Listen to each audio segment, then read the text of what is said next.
Welcome to November's lunchtime learning video about how to make your blog more attractive. Attractiveness isn't necessarily between things looking good. It also can be concerned with things performing well or having a good functional nature, and that's what I'm going to be exploring in this video.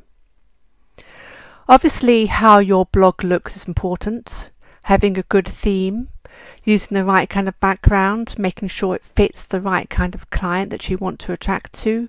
Pink and fluffy for men businessmen isn't going to work. Neither would a dark background with rock-like imagery appeal to the 40-year-old blogger woman. So think about how you're going to produce your theme to make it more attractive.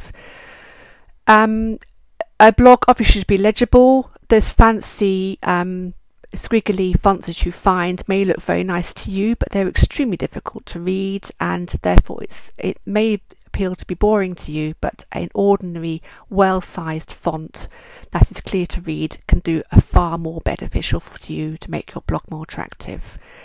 Navigation should be placed where it can be seen, and like at the top of the page or down the side to make it be obvious and easy to find other pages in your site.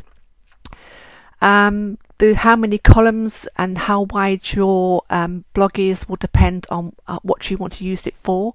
White space obviously will guide the eye back to the most important elements on your blog, and the banner you use should not be too big to overtake the entire screen, especially on a laptop or any other handheld device. Imagery should be obviously relevant and attractive, and make sure that you aren't impinging any copyright systems when you put it into place. Make sure it's paid for or it's copyright free, royalty free. And a cluttered post, a cluttered blog, it will not be attractive because people will get confused and will get distracted, and you will not achieve any attractiveness elements at all by having a blog that is far too cluttered in its design. There are three things that a visitor has to do when it arrives on your blog. It obviously has to recognize that it's gone to the right place, and it appreciates that it's come to the right place, and it can therefore perform the next function, which is to understand what your blog is about, your subject, your niche or industry, or your business message.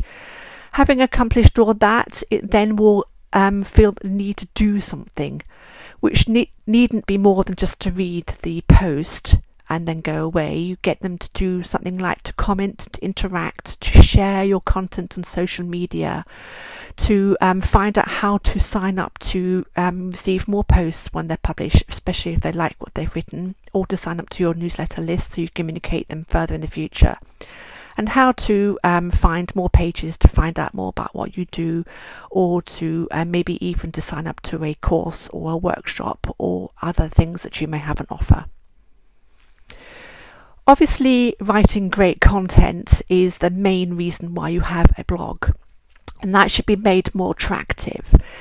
And that can be done by actually providing more information that is of good value and of high quality of writing, and that definitely makes it more attractive. Posts that are written in one huge block of writing are not attractive. Therefore, they should be divided up by suitable subheads and images to make the scanning ability more efficient, and therefore to make it more attractive desire to read the rest of the post. Headlines, I could talk on for ages about headlines and how attractiveness comes into headlines. Also, psychology and persuasive tactics also should be incorporated into headlines to make sure that they are attractive enough for people to want to click on them so that they can read the rest of the post. And headlines are usually form part of the links elsewhere on social media. That's why they have to be attractive. You write stuff that the reader wants to read, otherwise they're not going to be interested. Make sure that they can interact with you through comments and share your stuff around social media, obviously to show their appreciation, and also to get more audience back to your blog so that they can see how attractive you are and what you provide to them is attractive for them. But vary what you provide, not just writing, but if you can do pictures and posts and videos and podcasts and interviews and rants and educational bits and news and all sorts of different things to make it more interesting. Connection to links back and to and from relevant blogs are also very important, not only for SEO and search engines, but and also to encourage other people to understand and it makes the blog more attractive to have connections with other websites, whether it's done through social bookmarking sites or whether it's done purely the fact that they are relevant and you have a synergy with them, or you found them through networking or other methods.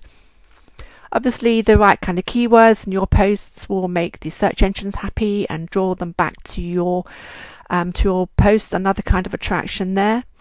And what you do elsewhere on your blog is important. The kind of interaction and engagement you do on other areas like social media will make not only you more attractive, but what you write more attractive, because you would have prepared and made a relationship with this potential audience elsewhere to bring them back to your posts and your blogs to read more.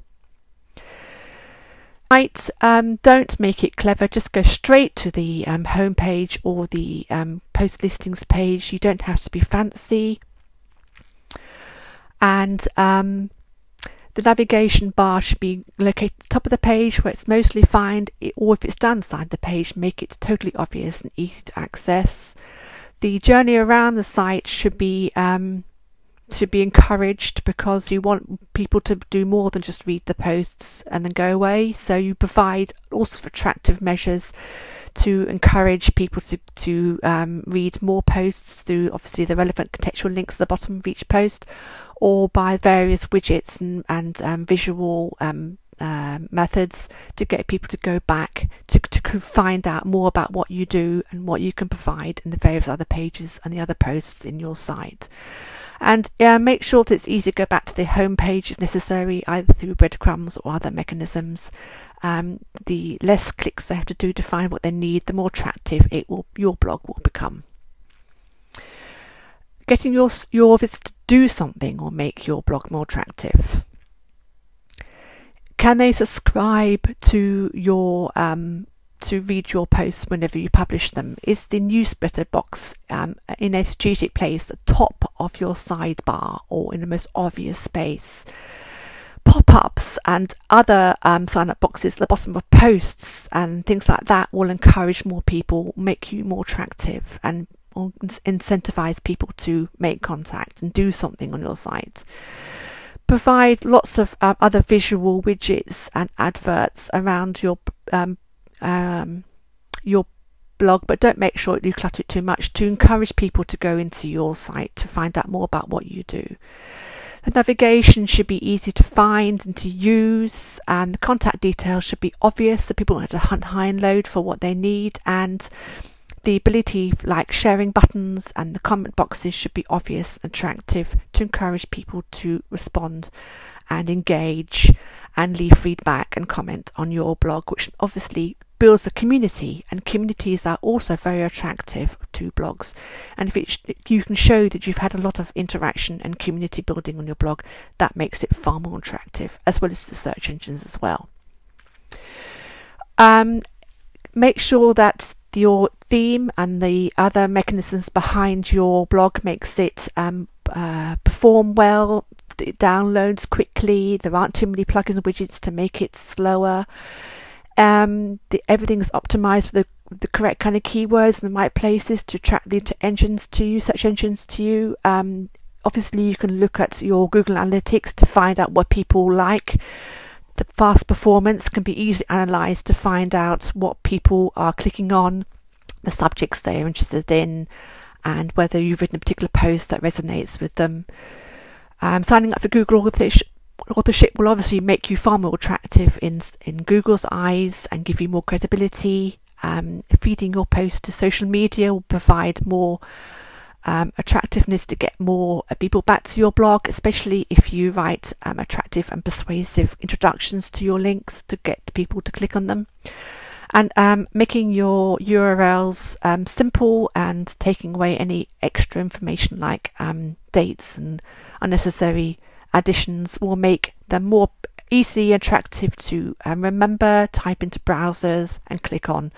And the categories you use also should be applicable and relevant and therefore make archiving more appropriate.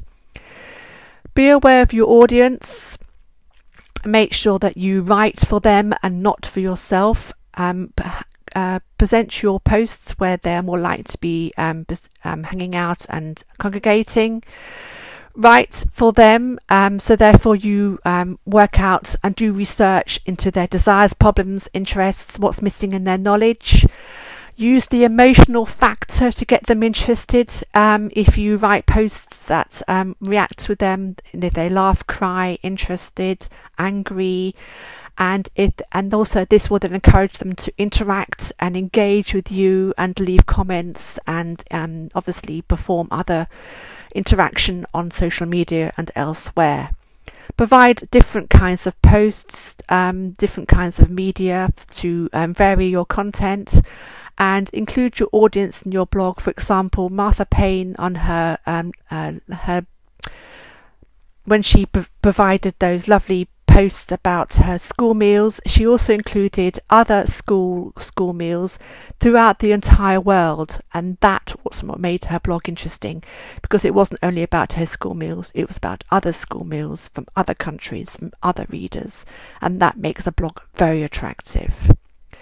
So a quick summary: looks and content can obviously are important, but they can make your posts and your blogs attractive, but it's also attractiveness can be found through the psychological persuasive element you put into headlines and your introductory paragraphs to get people to click on your links in social media and elsewhere.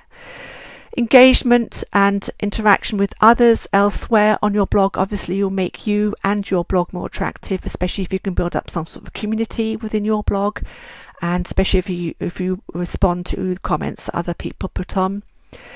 Simplicity and easily and understandable actions on your blog will make it more attractive. People are much more likely to respond to something that's easy for them to understand and deal with. Varying what you provide will make it far more attractive. Obviously, attractively designed will make it more appealing to respond to what you've got to write, provide, and offer elsewhere on the site. Constantly providing something new. A neglected and forgotten blog is not attractive. Something with always new information on a regular basis, not only attractive to the visitors but also to the search engines. And being valuable and helpful is obviously going to be more attractive to what you do. So that is the end of my November lunchtime learning video. There won't be one in December because obviously it's Christmas, but I'll be seeing you again in the new year with some lovely new stuff. Keep an eye on the newsletter and the blog for more information, and also social media too. I hope to see you soon, and have a wonderful happy Christmas, and see you again in the new year. Bye.